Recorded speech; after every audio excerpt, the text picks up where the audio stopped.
Today on the Gestalt IT Rundown, we're focused on election security, just like everybody is. We're talking about the CISA's new OPSEC guide for elections officials and what it really means and how it's going to impact the world of election security.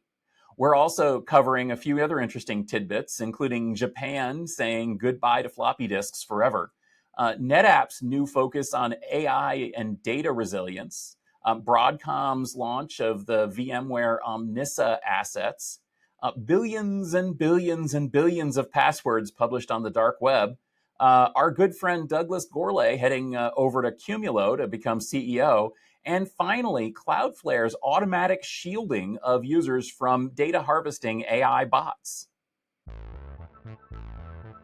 Welcome to the Gestalt IT Rundown, where each time we meet, we run down the IT news of the week with a variable degree of snarkiness. I'm your host, Stephen Foskett, and joining me this week, since Tom is away for Networking Field Day, is my co-host, Mr. Jack Poller. Welcome to the show, Jack. Thanks for having me, Stephen, and I hope after the show you'll join me with a drink in honor of National Pina Colada Day. And you know what else is great about today? Today is also National Kitten Day. And if you don't like kittens, you've got problems. So let's take a look at some of the news of the week in enterprise tech. Japan's government has officially ended the use of floppy disks in all of its systems, marking a big step in modernizing its bureaucratic process. This move comes after a dedicated campaign to phase out floppy disks and update over 1,000 different regulations and presumably systems. We've seen floppy disks vanish around the industry, but they're still in place in some spots. What do you think, Jack? Are we all saying goodbye to floppy disks? One would hope that that's the case, but unfortunately is not the case. And I think Japan has done a really good job. They set out about 2 years ago, right after COVID sort of died, to get rid of floppy disks because they had actually put in laws, over 1,000 laws, mandating the use of floppy disks in various different parts of the government. And the interesting thing about Japan is they have a minister of digital government or digital information. And that minister said, we really got to get rid of floppy disks because Sony stopped making floppy disks in 2011, I believe. Right. So they're really not a need for them anymore. They got rid of 1,033 laws and left one law in place on floppy disks. And that's actually mandating how you recycle floppy disks. Unfortunately, we've learned that there are other parts of the world where floppy disks are still in use. For instance, San Francisco's Muni rail system, its entire computer system has to boot off of a floppy drive, and they have no plans to upgrade that system until 2030, so another 6 years, which I find truly stunning that we're still using this technology that long and that we can't afford or have no desire to upgrade that. And it really leads us into this concept of technical debt and mandated technical debt. In the United States, we've got some health information privacy laws called HIPAA, and they actually control how we communicate private health information. And there are certain ways on how you can use fax machines. So the healthcare industry is still highly dependent on fax machines and doesn't use email or other forms of electronic communication to communicate health information together. We also see Europe just mandated the use of USB-C for charging your cell phones or laptops or video cameras or regular cameras. And while that's great today, how long is it going to take before USB-C is outdated tech and is no longer available, but is still mandated? NetApp is a familiar face in the data center, and the company has reached into the cloud in recent years. But the storage-focused company has not really been part of the AI data infrastructure conversation until now. The latest announcements show NetApp taking Retrieval Augmented Generation, or RAG, seriously, with advanced storage features directed to support modern LLM workloads. Can NetApp make the pivot to AI like many of the storage upstarts have done? Well, this has been one of the big challenges in the storage industry is how do you keep storage relevant and up to date with what's going on in the trends toward cloud and now the trends toward the AI information factory. Uh, Certainly, many of NetApp's competitors, especially of the smaller upstarts, have really made hay in the AI training market. We've seen a lot of them talking about how their products can integrate with AI training, how they can extend data from the data center or hybrid cloud into the AI training cloud that's being offered by many service providers, and how their systems are uniquely positioned to serve data into that market. Well, as we've talked about on the rundown quite a lot, the world of AI is transitioning rapidly from being training focused to being application focused. Essentially, the time has come for us to take these models that we've built that actually perform pretty well now and put them into practice, put them into use, start getting some practical value from them. One of the ways that that's happening is what's called retrieval augmented generation, or RAG.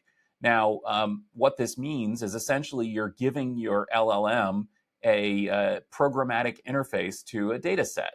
So when you ask it a question, you can specify, I want you to find the answer in this searchable index. Now, that could be a search engine, it could be a document set, or it could be some other kind of structured corporate data. NetApp is already the home to a lot of corporate data, and so it makes sense that the company would be pivoting in this direction. All of the other storage companies in the industry are rapidly moving in this direction as well, because I think that many of them see that training is an important workload, but just one of the workloads. So, what is NetApp doing? Well, specifically, they're trying to make their product more useful and more interesting to users of the cloud. NetApp already has an incredible footprint with their ONTAP operating system in Microsoft Azure, as well as AWS and Google Cloud. In fact, at the recent Cloud Field Day event, Google went out of their way to mention the value of the NetApp platform for Google Cloud customers with enterprise workloads. Well, that's what they're doing now with AI as well.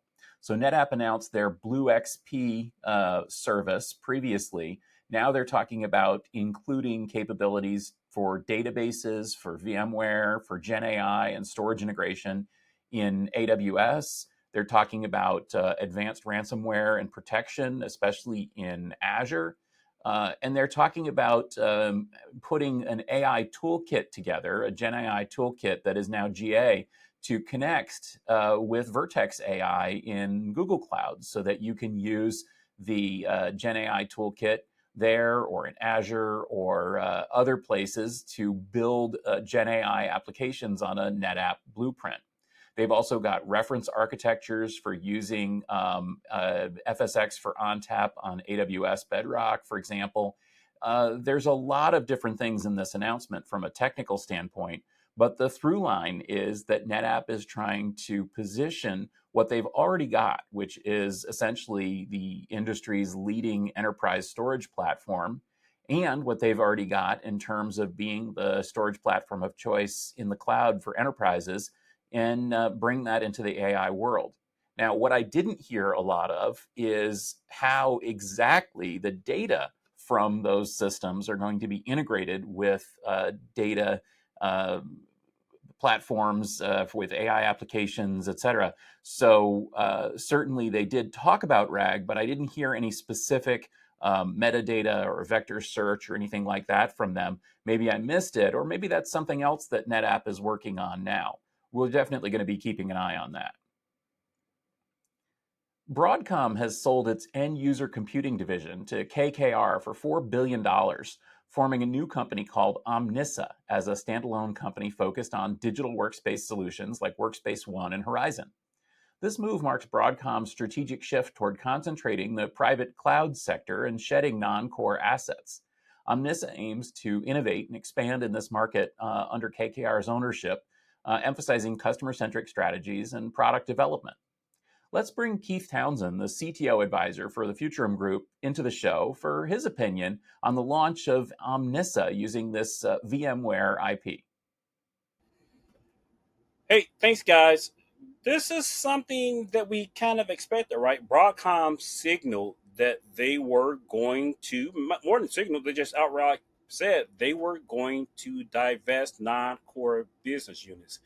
If we remember way back when VMware acquired these assets, including Horizon, etc., they made a really big deal out of building essentially a $1 billion business. Sanjay Poonen led that business unit for several years before eventually becoming the COO of VMware. It was a critical business unit for VMware in the past. What does this mean for customers?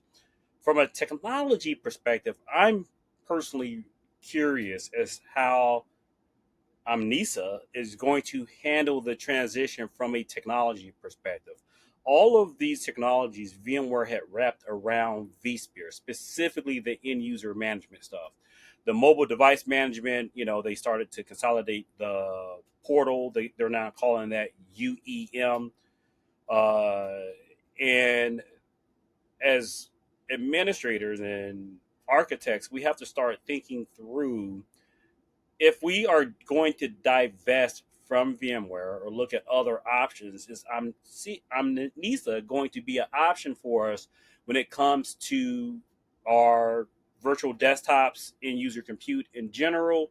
Are they going to begin to separate out from that vSphere ecosystem and support potentially Hyper-V, KVM, etc., or will they continue to be tied at the hip? From a initial perspective, they'll work out the back end on licensing, etc. But again, when it's time to renew, we're already in a subscription manage motion. Are we going to continue with subscriptions, or will we be able to return to perpetual licenses? Citrix is doing the opposite. They're staying subscription or moving to subscription. So unfortunately, I think subscriptions are here to stay. Really interesting move. As now that it happened, again, we expected it to happen. Now that it has happened, a bunch of technical and operational questions have to be answered. Back to you guys. Well, thanks very much for joining the show, Keith, and we look forward to seeing you at a future Field Day event or maybe joining us here on the Rundown. In a major cybersecurity breach, a hacker has uploaded nearly 10 billion stolen passwords to a popular crime forum.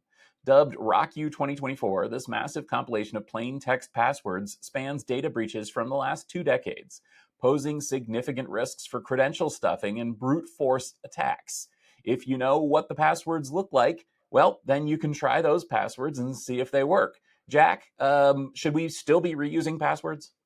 Absolutely not. And, before I started focusing on cybersecurity, I, like most other people, had a couple of passwords that I used, and I used those everywhere. And I actually got caught in a credential stuffing attack where somebody had stolen the passwords from some random social networking site that I had logged into and used that. I had used that same password at Costco, and they went out and bought about $15,000 worth of goods from Costco.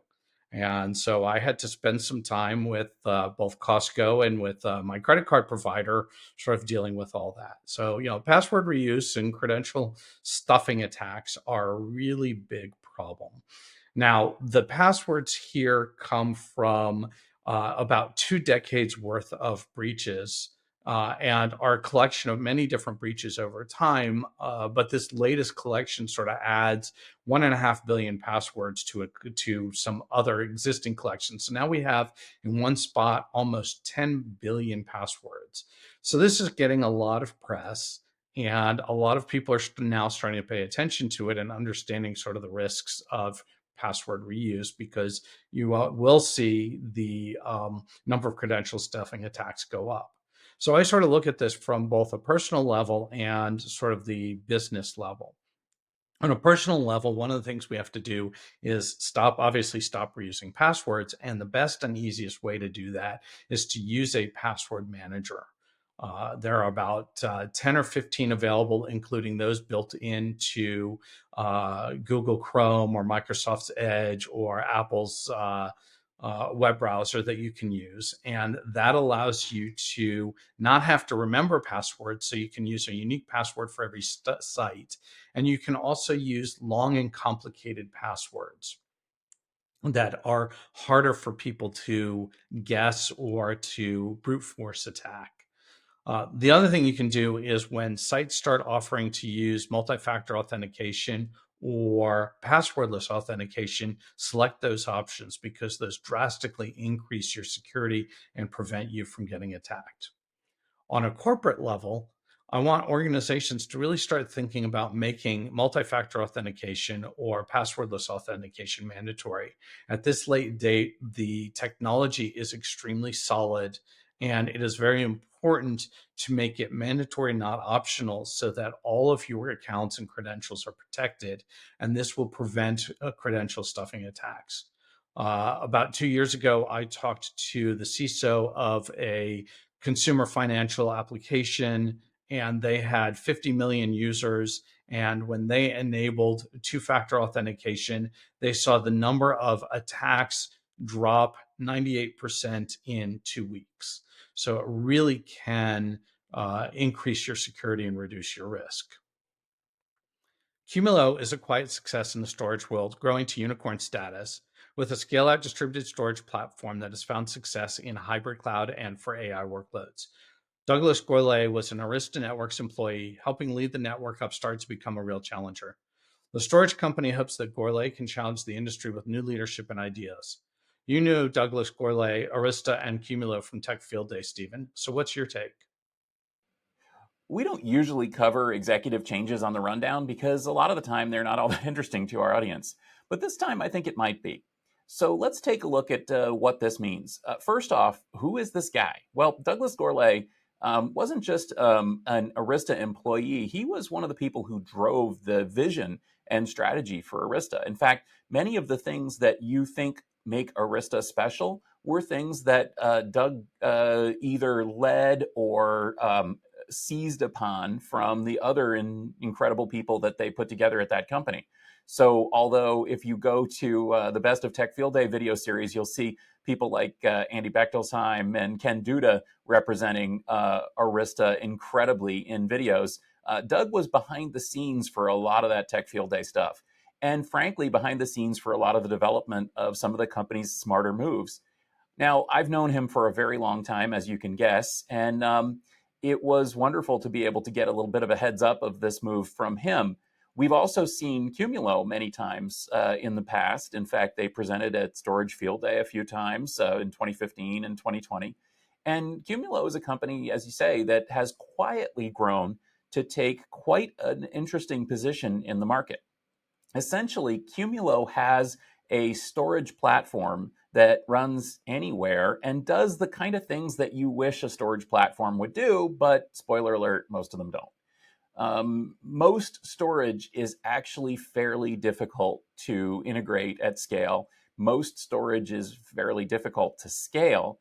Most storage is fairly difficult to move around thanks to data gravity. Well, Qumulo attacks basically all that stuff. You can install the client using just an RPM on basically any platform from x86 and yes, ARM, that's right. You can build massive scale-out systems with it. You can use those systems to span data from data center to hybrid cloud to wherever you need that storage to be. And it allegedly, at least, I haven't used it personally, but it seems to just kind of work. And that, I think, is one of those magical ingredients that somebody like Doug can take and run with. We're in a stage now where storage is rapidly losing relevance as a special part of the industry. I mean, basically, people have applications and the applications need data, and there's supposed to be data infrastructure under those applications that just sort of works. I think most people would be surprised to find that storage doesn't just sort of work in most cases. You have to do a lot of messing around with it, or you just basically hit it with a hammer and use some kind of incredible, NVMe, all flash, whatever, to make it work as well as you possibly can and hope that it doesn't break. Well, that's not great.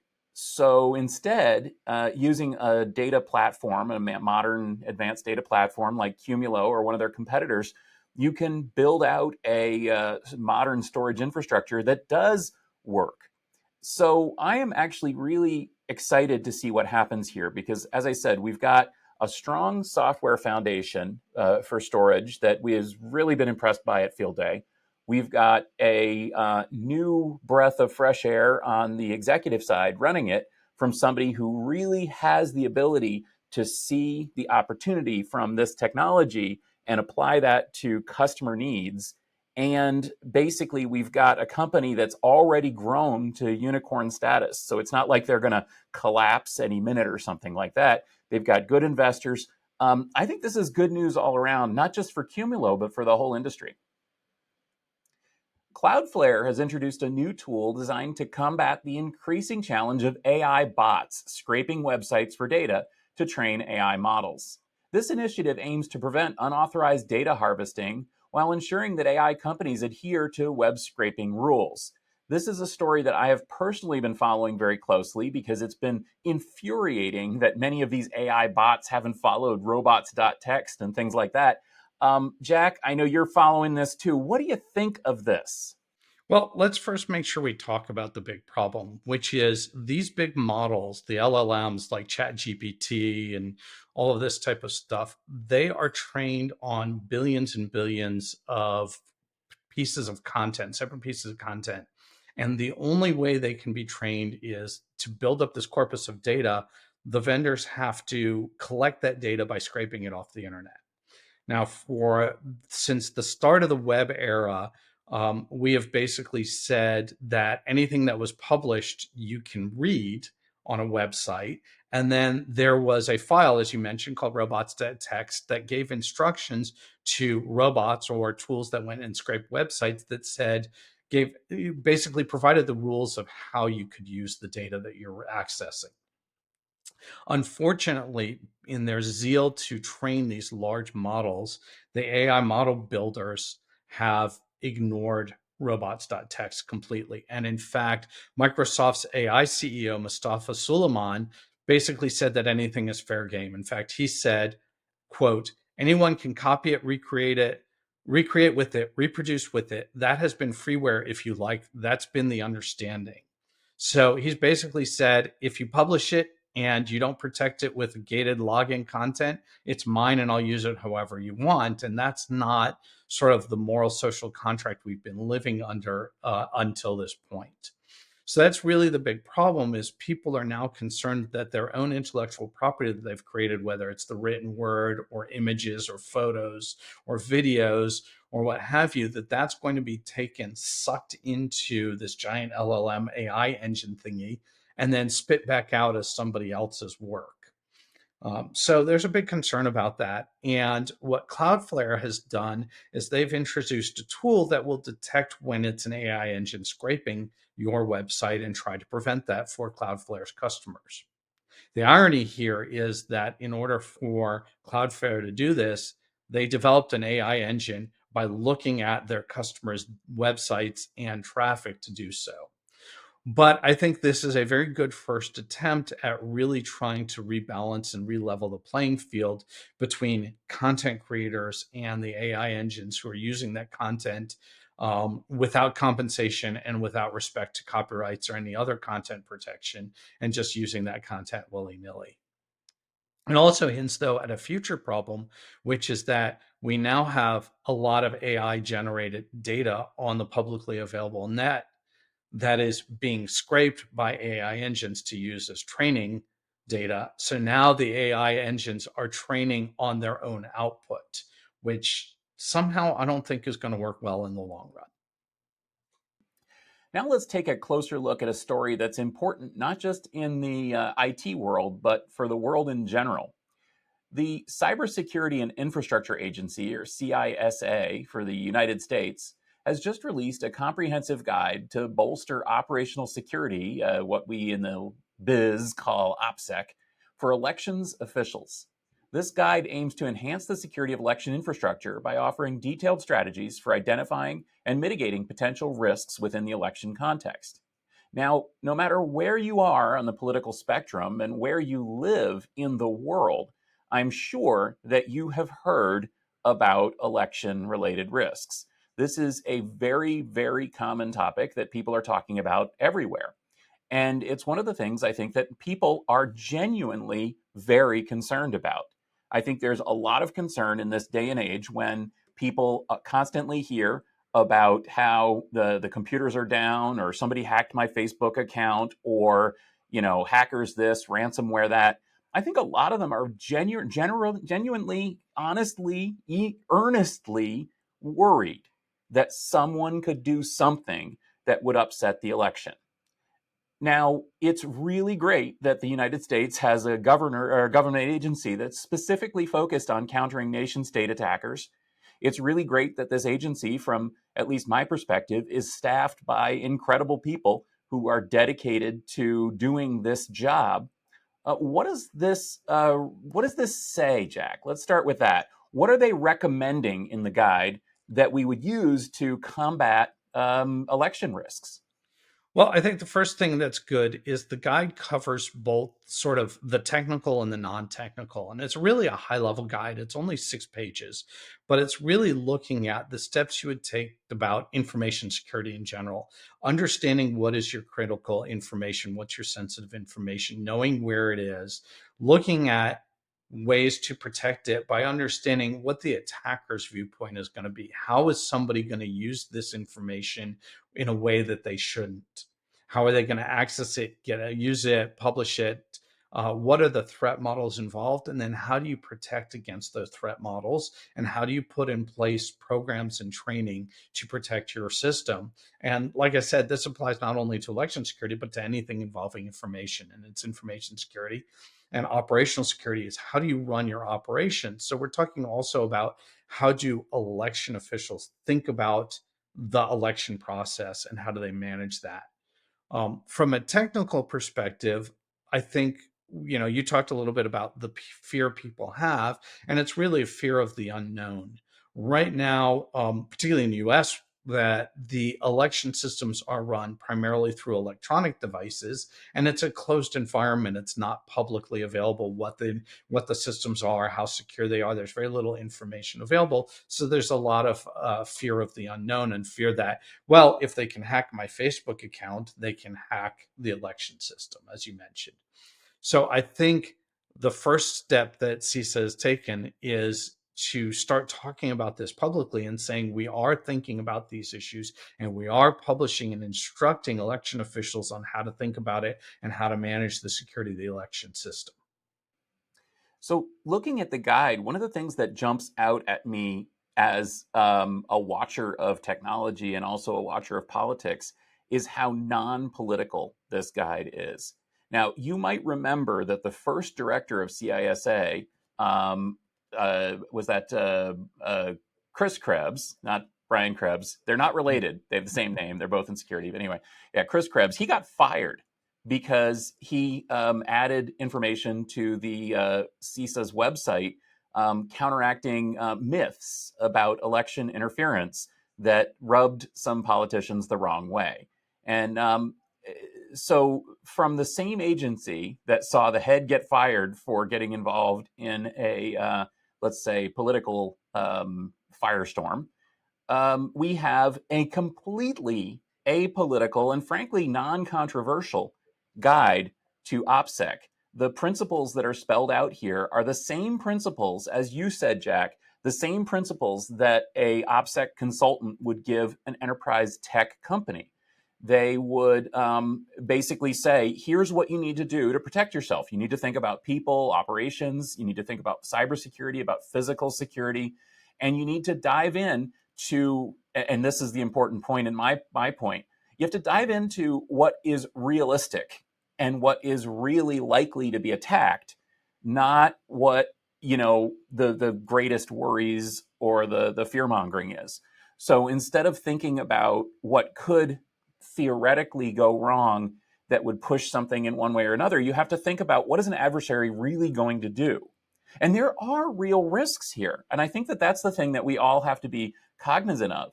There are risks when you're using information systems generally. There's risks to election interference. And a lot of them are happening regularly and are being thwarted regularly by the same kind of things that we use in the enterprise. I'm sure that if there was open logins or things like that, they would get attacked like crazy if they weren't closed up. And I hope that they are closed up. Another thing that strikes me about election security, though, is when you're talking about who's running these elections, in many cases, these are not, in fact, probably most cases, these are not IT people. These are not people familiar with the world of OPSEC, and they don't even know where to start when it comes to security. In fact, they're probably as scared as anyone about cybersecurity and attackers and so on. So it's really nice that there's a very simple, easy, straightforward guide that lays out the best practices from this field and says, hey guys, here's where to start. Look at these things. Do you think that this is going to make a difference, Jack? I do. And I think, I was going to bring up the fact that these people are non-technical. And in fact, they are more scared than you or I or most people, because they know that if anything happens untoward, if a machine fails, a power failure, that the microscope is going to be on them, and they're going to be, all the heat, all the pressure is coming right on them. Right. But because they're non-technical, I hope that the CISA is planning on going the next step and really getting down to looking at very specific technical recommendations. Right. There's only a few different ballot tabulation machines available. There's only a few different ways of running the elections, and it would be really great if the people who are the experts in cybersecurity could put together a more comprehensive, more technical, detailed guide that really says, when you're using this type of thing, these are the things you really need to be care of, right? Where you have to, even simple stuff like understanding and controlling thumb drive access, or user logins and passwords and resetting passwords, and all of the standard stuff that we as IT people and as cybersecurity folks do as standard practice. It's ingrained, it's second nature. We don't even think about it anymore. But the non-technical people who are elections officials, who have to deal with politicians as their bosses, who are very concerned about only one thing, and that's, did they win or did they lose the election? And if they lost the election, how can they fight against it? Right? We have to provide more tools and more technology for these people to, or I should say, not technology, but more guidelines about the tools and technology for them, so that they can really build a level of trust in the system for the public at large. Now, there's a challenge, though, and that is that if you read the recommendations that they have, I'm concerned that some of these might have the opposite effect, that some of these might actually undermine the trust that the public has in the system. And so, for example, if you look at the application of OPSEC countermeasures section and the things that they suggest, a lot of these are things that kind of run counter to the sort of transparency that people in a democracy want from their elected officials and bureaucrats.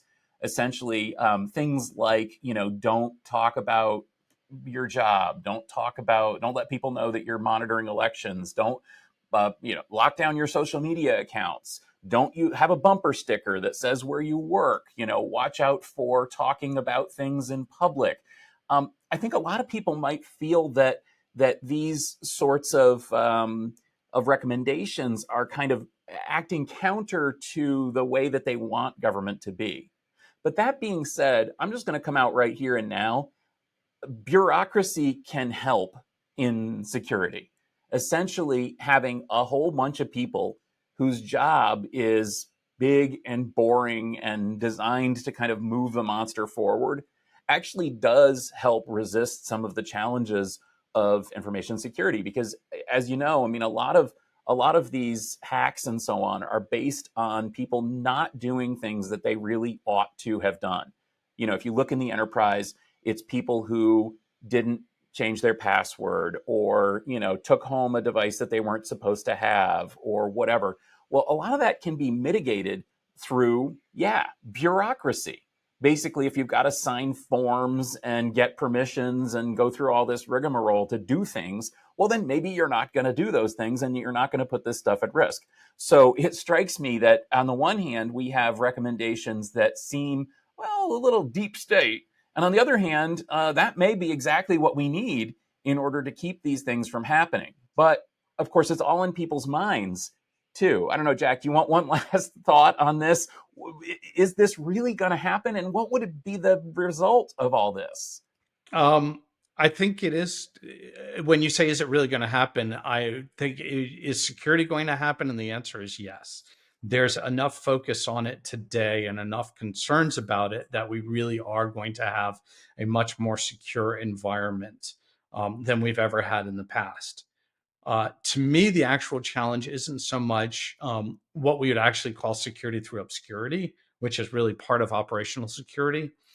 It's really much more, I'm much more concerned about um, politicians dissatisfied with the outcomes, making noise about it and raising unfounded fears simply because they're upset that they didn't win.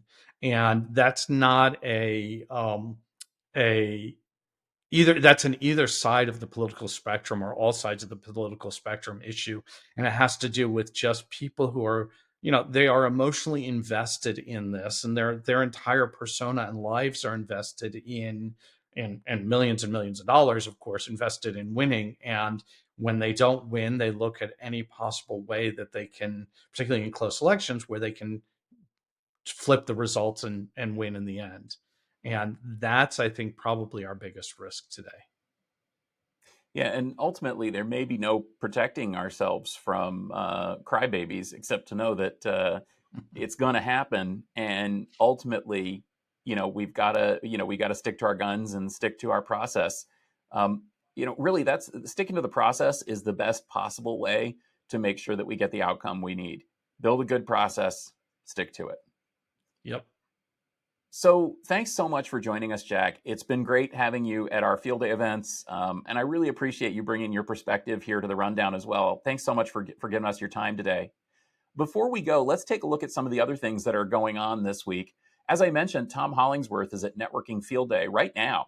In fact, it's going to be live streaming on Tech Field Day and TechStrong TV all day long today and tomorrow. We've got presentations from Hedgehog, Intel, Selector AI, CPacket, Arcus, as well as a roundtable discussion from the Networking Field Day delegates. You don't want to miss it. Again, just head to techfieldday.com or TechStrong TV or our LinkedIn page to catch those. And of course, you'll find recordings on YouTube. We are also going to be heading to Share Kansas City, August 5th through 7th. The Share is the longest running conference in the industry. It started with people literally sharing data tapes of mainframe programs and utilities.